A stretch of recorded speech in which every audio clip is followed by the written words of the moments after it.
அல்லேலூயா. தானியேல் தீர்க்கதரிசியின் புத்தகம் 5ஆம் அதிகாரம் 27வது வசனத்தை யாராவது ஒருவர் வாசிக்கலாம். நீ தராசிலே நெருக்கப்பட்டு குறைய காணப்பட்டாய் என்றும். அல்லேலூயா. இங்கே ஒரு மனிதனை குறித்து தேவனுடைய வார்த்தை சொல்லுகிறது. பெல்சாசார் என்கிற ராஜா ஆண்டவருக்கு முன்பாக குறைவுள்ளவனாய் காணப்பட்டான். ஆகவேதான் அவனை குறித்து வேதம் சொல்லுகிறது, ஆண்டவரே அவனை குறித்து சொல்லுகிறார், நீ குறைவுள்ளவனாய் இருக்கிறாய். குறைவு அப்படின்னு சொல்லும்போது அது எப்படி சொல்றாரு? நீ தராசிலே நெருக்கப்பட்டு குறைய காணப்பட்டாய்.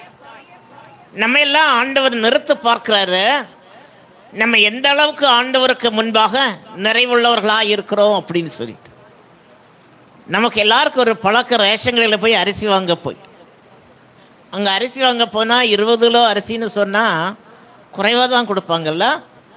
அரை கிலோ குறைவுன்னு சொல்லுவாங்க. சில சமயங்களில் வீட்டில் வந்து பார்த்தா 1 கிலோ கூட குறையும், 19 கிலோ தான் இருக்கும். அப்புறம் பாமாயில் குறையாது, ஏன்னா அது கவரில் சேஃப்டியாக வருது.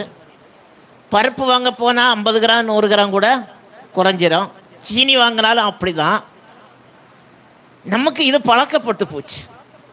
அவங்க சொல்கிறாங்க சரியான அளவுக்கு வரல, சாக்கு ஓட்ட அப்படி கிழிஞ்செல்லாம் போய் எங்களுக்கு குறைவாக வருது, இந்த மாதிரி குறைச்சி கொடுத்தா தான் எங்களுக்கு இதை சமாளிக்க முடியும் அப்படின்னு சொல்கிறாங்க. ரெண்டாவது, எங்களுக்கு சம்பளமும் ரொம்ப கம்மி, அதனால் நாங்கள் இப்படி கொடுத்தா தான் எங்களால் அட்ஜஸ்ட் பண்ணி எங்கள் வாழ்வாதாரத்தை ஓட்ட முடியும் அப்படின்னு சொல்லி நமக்கு பழகி போச்சு. இப்போ ரேஷன் கடையில் குறைவாக கொடுக்குறாங்கன்னு நம்ம யாருமே சொல்கிறதில்ல. நம்ம போகிறோம், வாங்குகிறோம், நிறைவாக வந்துடுறோம், சரியாக வாங்கிட்டு வந்துட்டோம் அப்படின்னு நமக்கு ஒரு ஃபீலிங். இந்த மாதத்தை ரேஷனை வாங்கிட்டு வந்துட்டோம் அப்படின்னு நம்ம திருப்தியாக வீட்டுக்கு வர்றோம். இதே போல தான் இன்னைக்கு அநேகருடைய வாழ்க்கை ஆவிக்குரிய ஜீவியத்திலே குறைவுள்ளவர்களாய் காணப்பட்டாலும் மனதுக்குள்ளால நான் சரியாக இருக்கிறேன், என்னை சர்ச்சுக்கு போயிட்டேன், நான் ஜெபம் பண்ணிட்டேன், பைபிள் வாசித்துட்டேன் அப்படின்னு திருப்தியாக இருக்கிறோம். ஆனால் நாம் குறைவுள்ளவர்களாய் இருக்கிறோம் என்பதை குறித்து நாம் சிந்திக்கிறது இல்லை. அல்லேலூயா. இந்த பெல்சாசார் ராஜாவை குறித்து வேதத்தில் படிக்கும்போது அவனை குறித்து ஆண்டவர் சொல்லுகிறான், நீ தராசிலே உன்னை நிறுத்து பார்க்கிறேன், நீ குறைவுள்ளவனாய் காணப்படுகிறாய். அப்படி நிறுத்த பிறகு என்ன குறை அப்படின்னு சொன்னா, தேவனுடைய உக்கிர கோபம் அவன் மேல் இறங்கும்படியாக அவன் குறைவுள்ளவனாக இருந்தான். அவனுடைய தகப்பனாகிய நேபுகத்நேச்சர் ராஜா எருசலேமுக்கு விரோதமாக யுத்தம் செய்து எருசலேம் ஆலயத்தை இடித்து ஆலயத்தில் இருந்த பொன் வெள்ளி பாத்திரங்களை கொண்டு வந்தது மாத்திரமல்லாமல் அவன் அங்கிருந்து சிலரை கைதியாகவும் கொண்டு வந்தான். இது சரித்திரம் நமக்கு தெரியும், வேதத்தில் எழுதப்பட்டிருக்கிறது. இவன் என்ன பண்ணான்னா 1000 பேருக்கு ஒரு விருந்து செய்தான். அவனுடைய மகன் கர்த்தருக்கு பயப்படுகிற பயம் இல்லை, துணிகரம் உள்ளவனாக இருந்தான், தேவனை பற்றிய அறிவு அவனுக்கு இருந்தும் இல்லாதவனாக இருந்தான். அப்படி இருந்ததுனால என்ன பண்ணான் தெரியுமா? தேவனுடைய ஆலயத்தின் பாத்திரத்தில் குடித்து வெறிக்க ஆரம்பித்தான். அவனும் அவனுடைய மறுமனையாட்டிகளும் அவனுடைய பிரபுக்களும் அவனுடைய தேசத்தின் அதிபதிகளும் தேவனுடைய ஆலயத்தின் பாத்திரத்திலே குடித்து வரித்தார்கள். தேவனுடைய உக்கிர கோபம் அவன் மேல் இறங்கினது. அல்லேலூயா. அப்பதான் ஆண்டவர் சொல்றாரு, நீ தராசிலே நெருக்கப்பட்டு குறைவுள்ளவனாய் காணப்பட்டாய், உன்னுடைய ராஜ்யம் பிரிக்கப்பட்டு மேதியருக்கும் பெர்சியருக்கும் கொடுக்கப்பட்டது என்று அர்த்தமா. சொன்ன அந்த ராத்திரியிலே அவன் தலை வெட்டப்பட்டது. மேதிய ராஜா ஒரு பெரிய படையோடு உள்ள வந்தான். உள்ள வந்து அவனை கொலை செய்து ராஜ்யபாரத்தை கட்டி கொண்டான். ஆண்டவர் சொன்னார், ரொம்ப நேரம் ஆகும்னு சொல்ல முடியாது, சில சமயங்களும் உடனே நடக்கும், இல்லை சில தீர்க்க தரிசனங்கள் பிந்தி நடக்கும். இங்க ஆண்டவர் சொல்லுகிறாரு, உக்கிர கோபம் அவன் மேல் இறங்கினது, உன்னுடைய ராஜ்யம் பிரிக்கப்பட்டு மேதியருக்கும் பெர்சியருக்கும் கொடுக்கப்பட்டது என்று அர்த்தமா. காரணம் என்ன? நீ குறைவுள்ளவனாய் காணப்பட்டாய், தேவனுடைய ஆலயத்தின் பாத்திரத்திலே நீங்க குடித்து வருத்தீர்கள், ஆகவே தேவனுடைய கோபம் உங்கள் மேல் இறங்கினது அப்படின்னு சொல்லப்பட்டிருக்கிறது. அல்லேலூயா.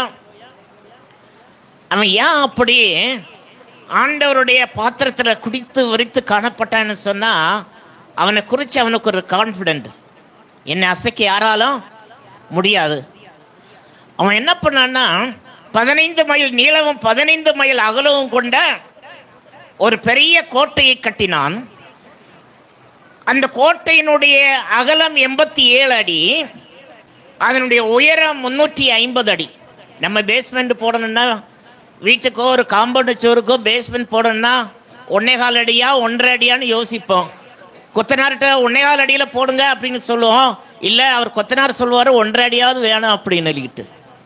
ஆனால் இவன் எவ்வளோ போட்டான் பாருங்க, 87 அடி அகலமும் 350 அடி உயரமான பெரிய ஒரு கோட்டை சுவரை கட்டினான். அந்த கோட்டை சுவரை தகர்த்துட்டு யாருக்கும் உள்ள வர முடியாது. ஆனால் அவனுக்கு நம்பிக்கை, நான் பலசாலியாக பலமாக இருக்கிறேன் அப்படின்னு நினைச்சான். அந்த கோட்டையை சுற்றிலும் 100 வெண்கல கதவுகளை வச்சான். ஒரு பக்கத்துக்கு 25 வீதம். அது சமசதுரமான பட்டணத்தை அவன் ஏற்படுத்தினான். 100 வெண்கல கதவுகளை கட்டினான். அப்படின்னா பாருங்க, 15, 30, 60 மைல் தூரம், கிலோமீட்டர்ல 60 மைல் தூரம் அந்த சுற்றுலாவான பெரிய கோட்டை சுவரை கட்டினான். வெண்கல கதவுகளை வச்சு அதை காலையில் திறக்கவும் சாயங்காலம் மூடவும் காவலாளர்களை வச்சான். அதுக்குள்ளால நேராக ஒரு பக்கத்துக்கு பாருங்கள், இதோ 250 கோபுரங்களை வச்சிருந்தானா. இந்த கோட்டையை சுற்றிலும் நேராக 250 கோபுரங்கள். அதோடு மட்டுமல்ல, தொங்கு தோட்டங்களையும் அவன் செய்கிறான் பாருங்க, தொங்கு தோட்டங்களையும் நந்தவனங்களையும் வச்சான். கோட்டைக்குள்ளால சுரங்க பாதைகளை வச்சான். நம்ம இந்த பாலஸ்தீனியர்களை குறித்து பத்திரிகைகளெல்லாம் நம்ம படிச்சிருப்போம் இல்லையா, செய்திகளை கேட்டிருப்போம். பூமிக்குள்ளால சுரங்க பாதைகள் வச்சிருந்தாங்க இல்லையா. ஹமாஸ் என்கிறதான அமைப்பு சுரங்க பாதைகள் வைத்திருந்ததை போல இவர்கள் சுரங்க பாதைகளை எல்லாம் வச்சார். திடீர்னு ஆபத்து வந்தால் சுரங்க பாதையில் தப்பி ஓடலாம் அப்படின்னு. இதோடு விடாமல் கோட்டை சுற்றிலும் பெரிய அகழி தோண்டி, அகலமான ஆழமான அகழியை தோண்டி விஷ ஜந்துக்களை அதிலே வளர்த்து வந்தான். அதுக்குள்ளே யாராவது இறங்கினா செத்து போவாங்க. விஷ ஜந்துக்களை வைத்திருந்தான். இந்த கோட்டை சுற்றிலும் இருக்கிற அகழிக்கு மேலே தொங்கு பாலங்களை வச்சிருந்தான். ராத்திரி அந்த பாலங்களை எடுத்து போடவும் காலையில் அதை மீண்டும் வைக்கவும் அவன் காவலாளர்களை ஏற்படுத்தி இருந்தான். அன்னைக்கு இருக்கிற தொழில்நுட்பத்தின்படி அவனை அழிக்க யாரும் முடியாது. அவனுக்கு காம்பவுண்டுக்குள்ள வர யாருக்கு முடியாது. அவ்வளவு 87 அடி அகலவும் 350 அடி உயரவுமான அந்த கோட்டை சுவரில் ஏறவோ தகர்க்கவோ முடியாது அந்த காலத்து வழக்கத்தின்படி. அதனால அவன் என்ன பண்ணான்னா, கர்த்தருக்கு விரோதமாக எழும்பினான். தேவனுடைய ஆலயத்தின் பொற்பாத்திரத்திலே அவனும் அவனுடைய மறுமனையாட்டிகளும் குடிக்க ஆரம்பித்தார்கள், வெறிக்க ஆரம்பித்தார்கள். தேவனுடைய உக்கிர கோபம் அவன் மேல் இறங்கினது. இறங்கினபடியினாலே அந்த ராத்திரியிலே அவன் செத்து போனான். ஹல்லேலூயா. அவன் நினைக்கல பாருங்க. இன்னைக்கு நம்ம கூட நினைப்போம், நல்லா படிச்சிருக்கிறோம், நிறைய பணம் இருக்கிறது, நல்ல செல்வாக்கு இருக்கிறது, அதனால நம்ம பார்த்துக்கலாம் அப்படின்னு நம்ம நினைச்சுக்கிட்டு இருப்போம். ஆனால் நமக்கு ஆபத்து எங்கே இருந்து வருகிறது அப்படின்னு நமக்கு தெரியாமல் போகிறதை நாம் பார்க்கிறோம். அல்லேலூயா. இங்கே ஆண்டவர் சொன்னார், நீ தராசிலே நெருக்கப்பட்டு குறையாய் காணப்பட்டாய், குறைய காணப்பட்டாய், குறைவுள்ளவனாய் காணப்பட்டாய், அதனாலே உன்னுடைய ராஜ்யத்தை பிரித்து நான் மேதியருக்கும் பெருசியருக்கும் கொடுத்தேன் அப்படின்னு சொன்னார். இவங்க எல்லாம் பாருங்க, விருந்து சாப்பிட்டுட்டு இருக்கும்போது சாந்த பூசப்பட்ட சோறிலே ஒரு கை உறுப்பு ஒன்று எழுதுகிறது, மெனே மெனே தெக்கேல் உப்பார்சீன் என்று.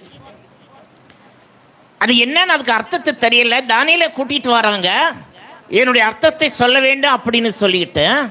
அப்பதான் தானியேல் சொல்லுகிறாரு, ராஜாவே, நீ தராசிலே நிறுக்கப்பட்டு குறைவுள்ளவனாய் காணப்படுகிறேன், ஆகவே உன்னுடைய ராஜ்யத்தை பிரித்து மேதியருக்கும் பெருசியருக்கும் ஆண்டவர் கொடுத்துட்டாரு, அதுதான் அதனுடைய அர்த்தம் அப்படின்னு அவன் சொல்றான். ஹல்லேலூயா. சொல்லி டைம் கூட ஆகல, அன்று ராத்திரியிலேயே இந்த பெல்சாசார் ராஜா கொலை செய்யப்பட்டான். ஏன்னா அந்த காவலாளிகள் கூட இவங்களோட சேர்ந்து குடித்து வரித்திருந்தார்கள். அதனால இந்த கோட்டை வாசலை அவங்க மூடாம போயிட்டாங்க. அதனால அவன் பாருங்க, அந்த கோட்டை வழியாக வேகமாக உள்ள வந்து அவன் அந்த பட்டணத்தை பிடித்து ராஜாவை கொலை செய்து ஆட்சியை பிடித்து கொண்டான். பொன்னகரமாக விளங்கின அந்த பாபிலோன் ராஜ்யம் அழிந்து போனது. பாபிலோன் ராஜ்யம் சொன்னா இன்னைக்கு இருக்கிற ஈராக் தேசம் அழிந்து போனது. அல்லேலூயா. அப்ப குறைவாய் காணப்பட்டால் நமக்கு ஆபத்து என்பதை நாம் அறிந்து கொள்ள வேண்டியது அவசியமாக இருக்கிறது. யோபுவின் புத்தகம் 31ஆம் அதிகாரம் 6வது வசனத்தை வாசிக்கலாம். சுமுத்திரையான தராசிலே தேவன் என்னை நிறுத்து, என் உத்தமத்தை அறிவாராக. யோபு சொல்றாரு, என்னுடைய உத்தமத்தை ஆண்டவர் தராசிலே நெருக்கட்டும் அப்படின்னு சொல்றார். நம்ம நினைக்கிறோம் பாருங்க, சாதாரண நம்ம கடையில் வாங்குற ஜாமான்களை மட்டும்தான் நெருக்க முடியும் அப்படின்னு நம்ம நினைக்கிறோம். ஆனால் யோபு சொல்லும்போது ஆண்டவரிடத்துல சொல்லுகிறாரு, இதோ சரியான தராசிலே, சுமுத்திரையான தராசிலே அப்படின்னு சொன்னா, சரியான தராசிலே தேவன் என்னை நிறுத்து, என் உத்தமத்தை அறிவாராக. அல்லேலூயா. நம்ம எல்லாம் ஆண்டவர் நிறுத்து பார்த்தா எந்த அளவுக்கு நம்ம இருப்போம்? கர்த்தர் தம்முடைய தராசிலே நம்மை நெருக்கிறார். நம்ம நிறுத்து பார்த்தா நம்மிடத்துல குறைவு இருக்கிறதா நிறைவு இருக்கிறதா அப்படின்னு ஆண்டவர் பார்க்கிறார். அல்லேலூயா. ஒரு வேடிக்கையான ஒரு சம்பவம் ஒரு சபையில் நடந்தது. அந்த போதகர் சொல்லி சிரிச்சாரு. ஒரு வீட்டுக்கு ஜெபிக்கும்படியாக போனாரு. ஜெபிக்கும்படியாக போன உடனே அந்த வீட்டம்மா அந்த போதகரிடத்துல சொல்றாரு, ஐயா, என்னுடைய புருஷன் காணிக்க, தசமபா காணிக்க கவரெல்லாம் கொடுப்பார் இல்லையா? ஆமாம் கொடுக்குறாரு, நான் வாங்குறேன். அதில் எவ்வளவு இருக்குன்னு நீங்கள் பார்த்தீங்களா அப்படின்னு சொல்லிட்டு. அது பெரிய சபை. அவர் சொன்னார், 3000 பேர் வரை கவர் வச்சுட்டு நிற்பாங்க, நான் வாங்குவேன். அதில் உன் புருஷன் எவ்வளோ கொடுக்குறாரு, அதில் எவ்வளோ இருக்குன்னு எப்படிமா எனக்கு தெரியும்? அது ஆண்டவர் பார்ப்பார் இல்லையா? ஆண்டவர் பார்த்து அதற்கேற்ற பலனை உங்களுக்கு கொடுப்பார் இல்லையா அப்படின்னு சொன்னார். உடனே அந்த மனைவி சொன்னாங்க, ஐயா, இந்த இனி வரும்போது அவர் எவ்வளோ கொடுக்குறாருன்னு அவருடைய கவரை தனியாக எடுத்து வச்சு நீங்கள் பார்க்கணும் அப்படின்னு சொன்னார். அதே போல் வரிசையில் எல்லாம் நிற்கிறாங்க. அவர் வாங்கி வாங்கி அந்த காணிக்கைப்பட்டியில் கவரை போடுறாரு. ஜெபம் பண்ணி அந்த கவரை காணிக்கைப்பட்டியில் போடுறாரு. இந்த ஐயா வந்த உடனே அவருக்கு கவர் மட்டும் எடுத்து அவருக்கு பேக்கில் வச்சுக்கிட்டார். வீட்டில் போய் நிறுத்து பார்க்குற, வீட்டில் போய் அந்த கவரை திறந்து பார்த்தா வெளியில் தசம காணிக்கை 750 ரூபான்னு எழுதி இருந்தது, உள்ளே இருந்ததோ 50 ரூபாய். அல்லேலூயா. அவர் சிரிச்சாரு. இதுக்கு தான் அவங்க மனைவி சொன்னாங்க அப்படின்றது அப்போ தான் அவருக்கு புரிஞ்சுக்கிட்டு. ஆனால் நம்ம சபையில் அப்படி யாரும் கிடையாது. அல்லேலூயா. நம்ம இந்த சுற்றில் இருக்கிற பகுதியில் கூட இப்படி செய்கிறவங்க யாரும் இருக்க மாட்டாங்க. அப்போ ஆண்டவர் என்ன செய்கிறாரு, நம்ம பார்க்குறாருங்க, நம்ம நிறுத்த பார்க்கிறார். அல்லேலூயா. நம்மை கவனித்து பார்க்கிறார். அந்த காலத்துலலாம் பிள்ளைங்கள்ட்ட காசு கொடுத்து விட்டா, சண்டே கிளாஸ் காணிக்கை காசு கொடுத்து விட்டா கடலை முட்டாய் நிலக்கடலாம் வாங்கி சாப்பிட்டுக்கிட்டு காணிக்க போட மாட்டாங்க. ஆனால் இப்போ அப்படி யாருமே கிடையாது. அல்லேலூயா. நம்ம எல்லாம் ஆண்டவர் நிறுத்த பார்க்கிறார். இங்கே யோபு சொல்லுகிறாரு, இதோ சுமுத்திரையான தராசிலே தேவன் என்னை நிறுத்தி, என் உத்தமத்தை அறிவாராக. உத்தமத்தை அவர் நிறுத்து பார்க்கிறார். என்னிடத்திலே குறைவு இருக்கிறதா என்பதை அவர் பார்த்து என் உத்தமத்தை அவர் நிறுத்து பார்த்தார். நான் எவ்வளவு உண்மை உள்ளவன், நான் எவ்வளவு உத்தமமானவன், நான் எவ்வளவு ஆண்டவருக்கு பயப்படுகிறவன், நான் எப்படி ஆண்டவருடைய வழியிலே நடக்கிறவன் என்பதை குறித்து அவர் என்னை நிறுத்த பார்க்கட்டும் என்று சேலஞ்சா சொல்றார். அல்லேலூயா. நம்ம அப்படி சொல்றோமா? அவர் என்னை நிறுத்த பார்க்கட்டும் அப்படின்னு சொல்றாரு. நம்ம குறைவுள்ளவர்களாக ஆண்டவருக்கு முன்னால நிற்கண்டா, நிறைவுள்ளவர்களாக நிற்க வேண்டும் என்று ஆண்டவர் சொல்லுகிறார். அல்லேலூயா. நம்முடைய நிறைவே ஆண்டவர் பார்க்க வேண்டும் என்று விரும்புகிறார். நிறைவில்லைன்னு சொன்னா சில வேளை நம்ம பரலோக ராஜ்யத்தில் போய் சேர முடியாது. அந்த கடைசி நேரத்தில் நான் ஜெபம் பண்ணி நான் தெரிந்திக் கொள்வேன் என்று நினைத்தால் தெரிந்து கொள்வதற்கு நேரம் கிடைக்காமற் போய்விடும், சந்தர்ப்பம் கிடைக்காமற் போய்விடும்.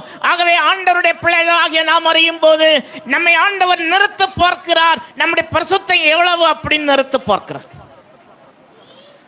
நம்ம கூட ஆண்டவர்கிட்ட சொல்லுவோம், ஆண்டவரே, எனக்கு நான் இத்தனை ஆண்டு காலமாக ஜெபித்து கொண்டிருக்கிறேன், அந்த காரியத்தை எனக்கு நிறைவேற்றலை, இந்த காரியத்தை எனக்கு நிறைவேற்றலை அப்படின்னெல்லாம் நம்ம ஆண்டவரிடத்துல சொல்கிறோம். ஆனால் அந்த ரேஷன் கடையில் அரிசி வாங்குறது மாதிரி நம்ம குறைவுள்ளவங்களாக இருக்கிறோம் அப்படின்னு நம்ம நினைக்கிறதையோ, நம்முடைய குறைகளை எண்ணி பார்க்கிறதையோ இல்லை. அல்லேலூயா. நம்முடைய ஆவிக்குரிய குறைவுகளை நாம் நிவர்த்தி செய்யும்படியாக நம்முடைய பாவங்களை அறிக்கை செய்து விட வேண்டியவைகளை விட்டு ஆண்டவருக்கு முன்பாக நம்மை நாமே தாழ்த்தி நம்முடைய குறைகளை அறிக்கை செய்து ஆண்டவருக்கு முன்பாக நாம் நிற்கிறவர்களாய் காணப்பட வேண்டும். அல்லேலூயா. அப்ப ஆண்டவர் நம்ம என்ன செய்கிறாரு? நம்மை ஆசீர்வதித்து நம்மை உயர்த்துகிறவராக இருக்கிறார். அல்லேலூயா.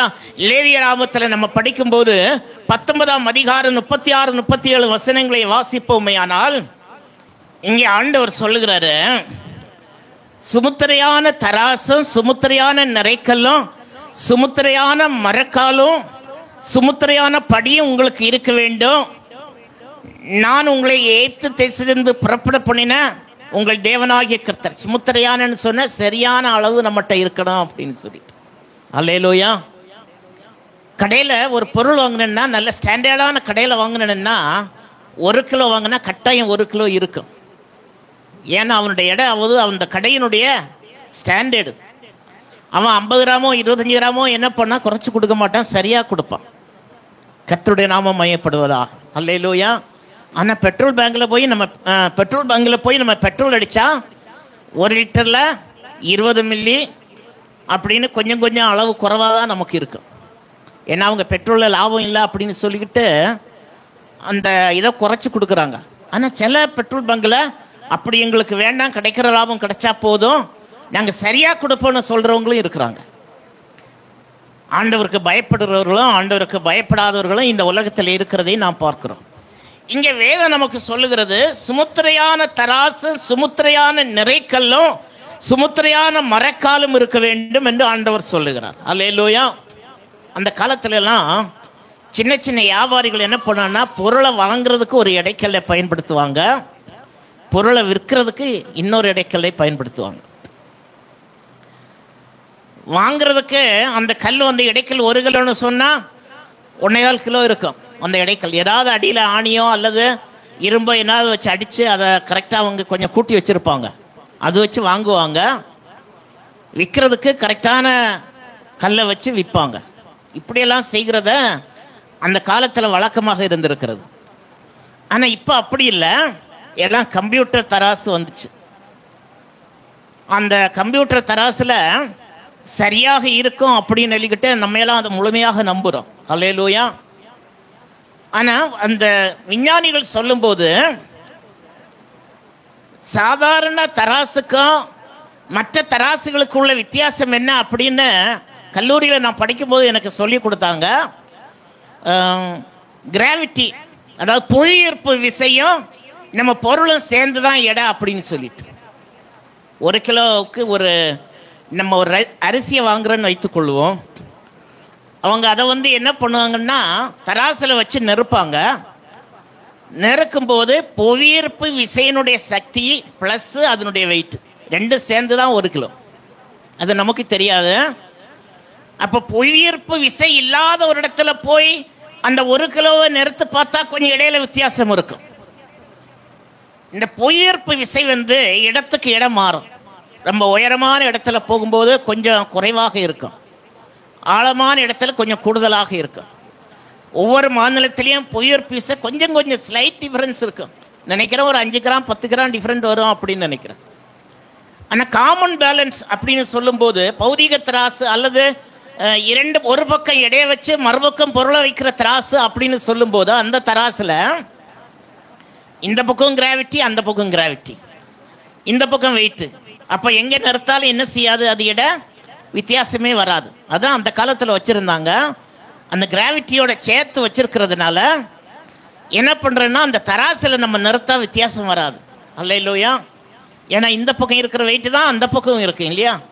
ஆனால் இப்போ அப்படி இல்லை, சிங்கிளாக ஒரு மேடையில் வச்சு நிறுக்கிறாங்க.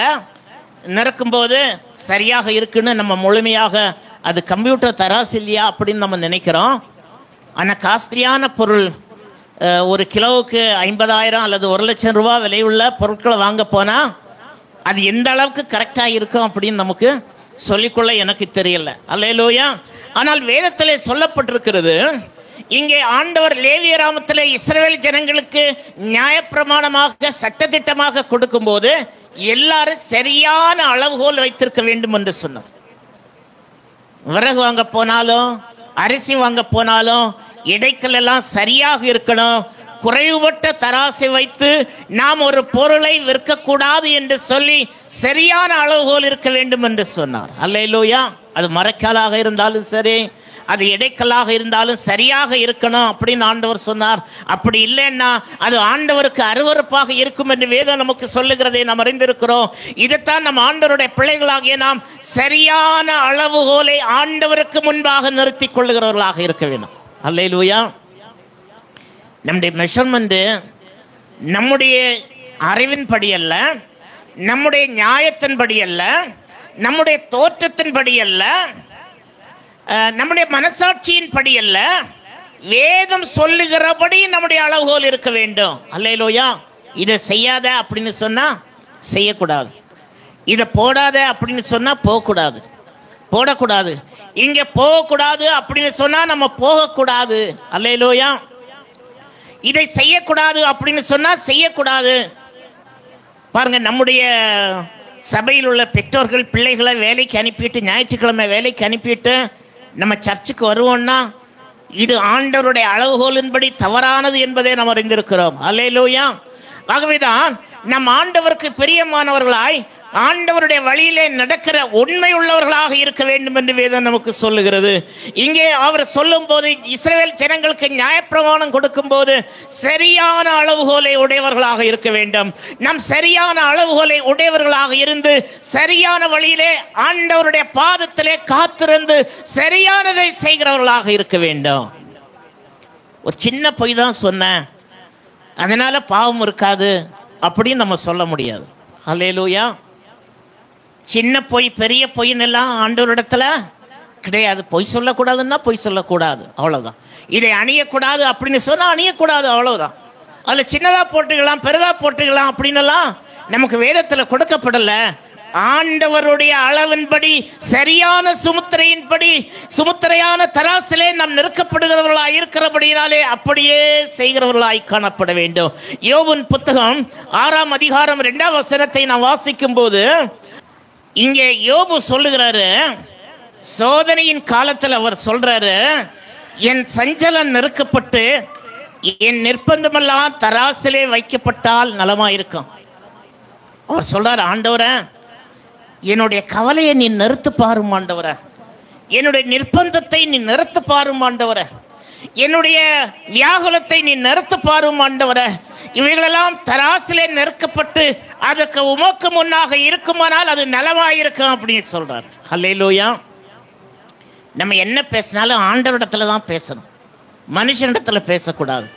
ஆண்டவரே இவ்வளவாய் நான் நெருக்கப்படுகிறேன், இவ்வளவாய் நான் கவலைப்படுகிறேன், இவ்வளவாய் நான் கண்ணீர் விடுகிறேன், இவ்வளவாய் ஆண்டவரே நான் சஞ்சலப்படுகிறேன், இவ்வளவாய் ஆண்டவரே நான் நிர்பந்தமான நிலைமையிலே இருக்கிறேன் என்று சொல்லி, கடன் ஒரு பக்கம் சூழ்ந்து கொண்டிருக்கிறது, கஷ்டங்கள் ஒரு பக்கம் சூழ்ந்து கொண்டிருக்கிறது, வியாதி ஒரு பக்கம் சூழ்ந்து கொண்டிருக்கிறது, பலவிதமான நிர்பந்தங்கள் நமக்கு இருந்தாலும் இந்த நிர்பந்தங்கள் மத்தியிலே நம்முடைய நிர்பந்தங்களை ஆண்டவரிடத்திலே சொல்லுகிறவர்களாக இருக்க வேண்டும். யோபு இப்படியே சொல்லுகிறார், இதோ என்னுடைய சஞ்சலத்தையும் என்னுடைய நிர்பந்தங்களையும் ஆண்டவரே நீ நிறுத்து பார்த்தால் நலமாயிருக்கும்.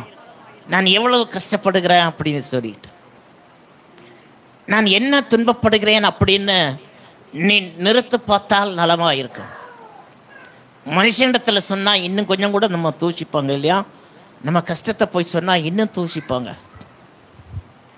நம்மகிட்ட ஒன்றும் இல்லைன்னு சொன்னால் நம்ம உபசரிக்க கூட மாட்டாங்க. அல்லேலூயா. ஆனால் வேதம் நமக்கு சொல்லுகிறது, இங்கே அவன் ஆண்டவரிடத்திலே சொல்லுகிறான், இதோ ஆண்டவரே தராசிலே நீர் எல்லாவற்றையும் நிறுத்து பாரும், நான் எப்படி இருக்கிறேன் என்பதை நீர் அளந்து பாரும் அப்படின்னு சொல்றார். நான் எப்படி இருக்கிறேன் என்பதை நீர் மெஷர் பண்ணி பாரும் ஆண்டவரே என்று சொல்லுகிறார். நம்முடைய நெருக்கங்களை ஆண்டவரிடத்திலே கொண்டு போவோம். நம்முடைய பிரச்சனைகளை ஆண்டவரிடத்திலே சொல்லுவோம். நம்முடைய கண்ணீரை நம் ஆண்டவரிடத்தில் வைப்போம். ஆண்டவரே, இவைகளெல்லாம் துருத்திலே சேகரிக்கப்பட்டிருக்கிறது, இவைகளெல்லாம் உம்முடைய பார்வையிலே இருக்கிறது, இவைகளெல்லாம் உமக்கு தெரியும் ஆண்டவரே, இனி என்னை நீ நடத்தும் என்று சொல்லி நம் ஆண்டவரிடத்திலே சொல்லுவோமே. ஆனால் கர்த்தர் நம்முடைய வாழ்க்கையிலே அதிசயங்களை அற்புதங்களை செய்ய அது ஏதுவாக இருக்கும் என்பதிலே சந்தேகமே இல்லை. அல்லேலூயா. அப்படியே சங்கீதங்களின் புத்தகத்தை நம்ம படிக்கும்போது 58ஆம் சங்கீதம் 2வது வசனத்தை நாம் வாசிக்கலாம். மனதார நியாயக்கேடு செய்கிறீர்கள், பூமியிலே உங்கள் கைகளின் கொடுமையை நிறுத்திக் கொடுக்கிறீர்கள். அல்லேலூயா. ஆண்டவர்கிட்ட நம்ம நியாயக்கேடு செய்யும் போது பூமியில நம்ம செய்கிற கொடுமைகளை எல்லாம் நீங்க ஆண்டவர்கிட்ட நிறுத்தி கொடுக்கிறீர்கள் என்று சங்கீதக்காரன் சொல்லுகிறார். அல்லேலூயா.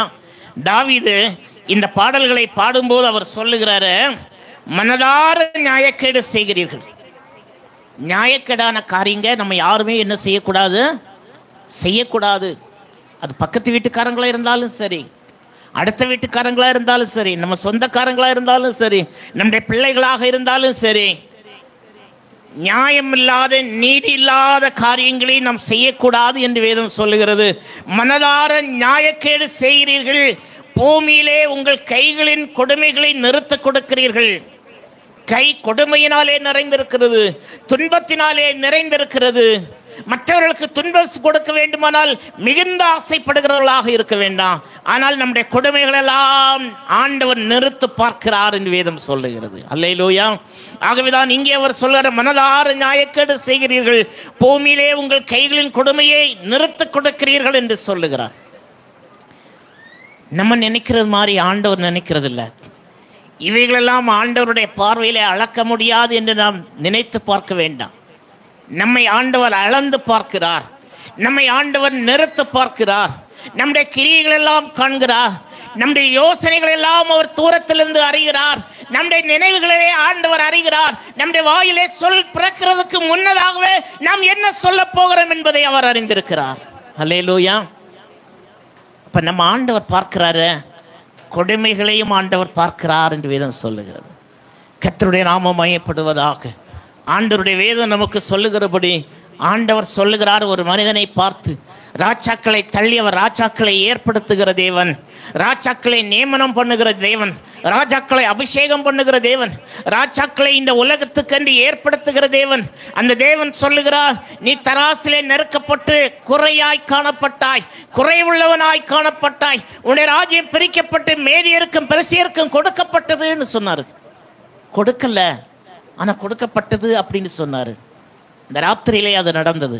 அல்லேலூயா. அவன் இந்த மேதியனாகிய தரியு ராஜ்யபாரத்தை கட்டி கொண்டான். பெல்சாத்சார் ராஜா அந்த ராத்திரியிலே கொலை செய்யப்பட்டான். இது உலக வரலாறு, சரித்திர வரலாறு. ஆனால் வேதத்திலும் இந்த சரித்திர பகுதி கொடுக்கப்பட்டிருக்கிறபடினாலே இதை நான் உங்களுக்கு சொல்லுகிறேன். அவன் செய்த காரியம் என்ன அப்படின்னு சொல்லி பார்க்கும்போது, சடனடியாக ஆண்டவருடைய உத்தரவு வர காரணம் என்ன? தேவனுடைய ஆலயத்தின் பாத்திரத்திலே அவன் குடிக்க வரைக்க ஆரம்பித்தான். அல்லேலூயா. தேவனுடைய ஆலயத்தின் பாத்திரம் பரிசுத்தமானது, தேவனுடைய ஆலயம் பரிசுத்தமானது. நீங்களே அந்த ஆலயம் என்று வேதம் சொல்லுகிறது. நம்முடைய ஆலயத்தை நாம் பரிசுத்தமாக வைத்துக் கொள்ள வேண்டும். நம்முடைய சரீரமாகிய பாண்டத்தை நாம் பரிசுத்தமாக வைத்துக் கொள்ள வேண்டும். அந்த ஆலயத்தை தேவன் கெடுத்தால் நாம் அவனை ஆண்டவர் கெடுப்பார் என்று வேதம் சொல்லுகிறது. நம்முடைய சரீரமாகிய ஆலயம் பரிசுத்தமாக இருக்க வேண்டும் என்று வேதம் நமக்கு சொல்லுகிறதை நாம் அறிந்திருக்கிறோம். அல்லேலூயா. நம்ம எல்லாரும் கண்களை மூடுவோமா? ஆண்டவருடைய சமூகத்திலே நாம் செபிக்க போகிறோம். இங்கே வேதம் நமக்கு சொல்லுகிறது, நீ தராசிலே நெருக்கப்பட்டு குறையாய் காணப்பட்டாய், குறைவுள்ளவனாய் இருக்கிறாய். நம்ம எல்லாரும் ஆராய்ந்து பார்ப்போமா, எந்த விதமான குறைவு நம்மிடத்திலே காணப்படுகிறது? நம்ம எதிலெல்லாம் குறைபட்டு இருக்கிறோம்? எதிலெல்லாம் இனி நிறைவாக நாம் கடந்து வர வேண்டும்? எதிலெல்லாம் நம்முடைய வாழ்க்கையிலே குறைகள் காணப்படுகிறது? அவைகளை நாம் ஆண்டவருக்கு கொண்டு போவோம். அல்லேலூயா. ஆண்டவரே, நீதியாய் நடக்க, நியாயமாய் நடக்க, சுமுத்திரையான தராசிலே நான் நெருக்கப்பட, அங்கே குறைவில்லாதபடிக்கு காணப்பட நீர் எனக்கு உதவி செய்யும் என்று சொல்லி நம்ம ஆண்டவரிடத்தில் கேட்போமா? நம்ம குறித்து நம்ம அளக்கிறதுக்கு முன்னதாக, நம்ம குறித்து மற்றவங்க சொல்லுகிறதுக்கு முன்னதாக, நம்ம குறித்து ஆண்டவர் அளந்து பார்க்கிறார். நம்மை குறித்து ஆண்டவர் நிறுத்த பார்க்கிறார். நம்மை குறித்து ஆண்டவர் கணக்கிட்டு பார்க்கிறார். நம்முடைய காரியங்களை அவர் புத்தகத்திலே எழுதி வைக்கிறார். நம்முடைய கணக்கு அவருடைய புத்தகத்திலே இருக்கிறது. அவர் நம்மை அறிந்திருக்கிற தேவனாயிருக்கிறார். அவர் நம்மை காண்கிற தேவனாயிருக்கிறார். மனிதனுடைய கண்களுக்கு நாம் தப்பித்துக் கொள்ளலாம், ஆனால் கர்த்தருடைய கண்களுக்கு நாம் தப்பித்துக் கொள்ள முடியாது. இந்த நேபுகத்நேச்சர் ராஜா உலகத்தில் எழும்பின பெரிய ஒரு சக்கரவர்த்தியாக இருந்தார். ஆனால் அவனுடைய மகன் பெல்சாசாருடைய ஆளுகையை தேவன் முடிவுக்கு கொண்டு வந்தார். ஆகவே முடிவுக்கு கொண்டு வரும்படியாக வந்து கர்த்தர் அவனை குறித்து சொல்லுகிறார், நீ தராசிலே நறுக்கப்பட்டு குறைவுள்ளவனாய் காணப்பட்டாய் என்று சொல். நாமும் நம்முடைய குறைகளை ஆண்டவரிடத்தில் அறிக்கை செய்வோமா?